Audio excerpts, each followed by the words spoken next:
আজ তোমাদেরকে দেখাবো আমার সবজি বাগানে কী কী সবজি এখন বর্তমানে রয়েছে। তো দেখো, প্রথমেই দেখালাম তোমাদেরকে কাঁচকলা, আর তারপরে দেখালাম এই দেখো পেঁপে।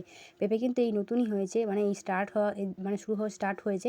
তো দেখো, পেঁপেগুলোর সাইজ কিন্তু অনেকটাই বড় হয়, আর এই গাছটার কালার এমন কেন আমি জানি না। তো কিন্তু অনবরত রাতে বেগুন হয়ে যায় 3-4টে করে। এই যে তোমাদেরকে দেখালাম এইসবে একটা ধরেছে। আর দেখো এখানে কুমড়ো কিন্তু এর আগে অলরেডি 7-8টা খাওয়া হয়ে গেছে, গাছটা এখন মরো প্রায়, তাতেও এখনও কিন্তু কুমড়ো ধরে আছে। তোমাদেরকে একটা দেখালাম, এই যেটা হচ্ছে আমাদের একটা চালা রয়েছে, ওই টালির চালেই কিন্তু এটা হয়ে রয়েছে।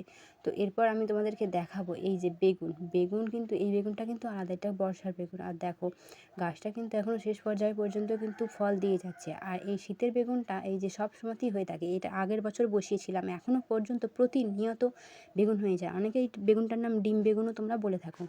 আর তারপর তোমাদেরকে দেখাবো, চলো এই দেখো পুঁই শাকও আছে, কিছুটা তুলে রেখেছি। আর এই যে এই ফলটার নাম কি তোমরা কিন্তু কমেন্টে জানিও। এই ফলটা কিন্তু প্রচুর রোগের উপশম করে। এই গাছটা আমি নতুন বসিয়েছি, তাই কিন্তু আমি জানি না যে এই গাছটার যত্ন কীভাবে নিতে হয়। তোমরা যদি জানো তো প্লিজ কমেন্টে বলে যেও। আর তারপর তোমাদেরকে দেখাই, চলো আরও একটা ধরেছে এখানে টাকা। তো তারপর যে কচু তোমরা আগের দিন দেখেছো, যে কচু আমি তুলে রেখেছিলাম। তো দেখো কচুগুলো এখনও ভাঙা হয়নি, এভাবেই রেখেছি। আর তোমরা যারা আমার চ্যানেলটা সাবস্ক্রাইব করোনি, তারা চ্যানেলটাকে সাবস্ক্রাইব করে দিও, একটা করে লাইক করেছো, হ্যাঁ। কারণ ভিডিওটা করতে তো আমার তখন কষ্ট লাগে বলো। তো দেখো এই দেখো কত ছোট্ট গাছেতে কত ভুট্টা হয়েছে, তোমরা কিন্তু তা দেখতেই পারছো। আর দেখো কটা ভুট্টা হয়েছে, এতটুকু ছোট্ট গাছে এতগুলো যে ভুট্টা আমি ভাবতে পারিনি। আর এই সময় যে ভুট্টা হবে আমি কিন্তু ফের ভাবতে পারিনি। এখন কিন্তু ভুট্টার সিজন না।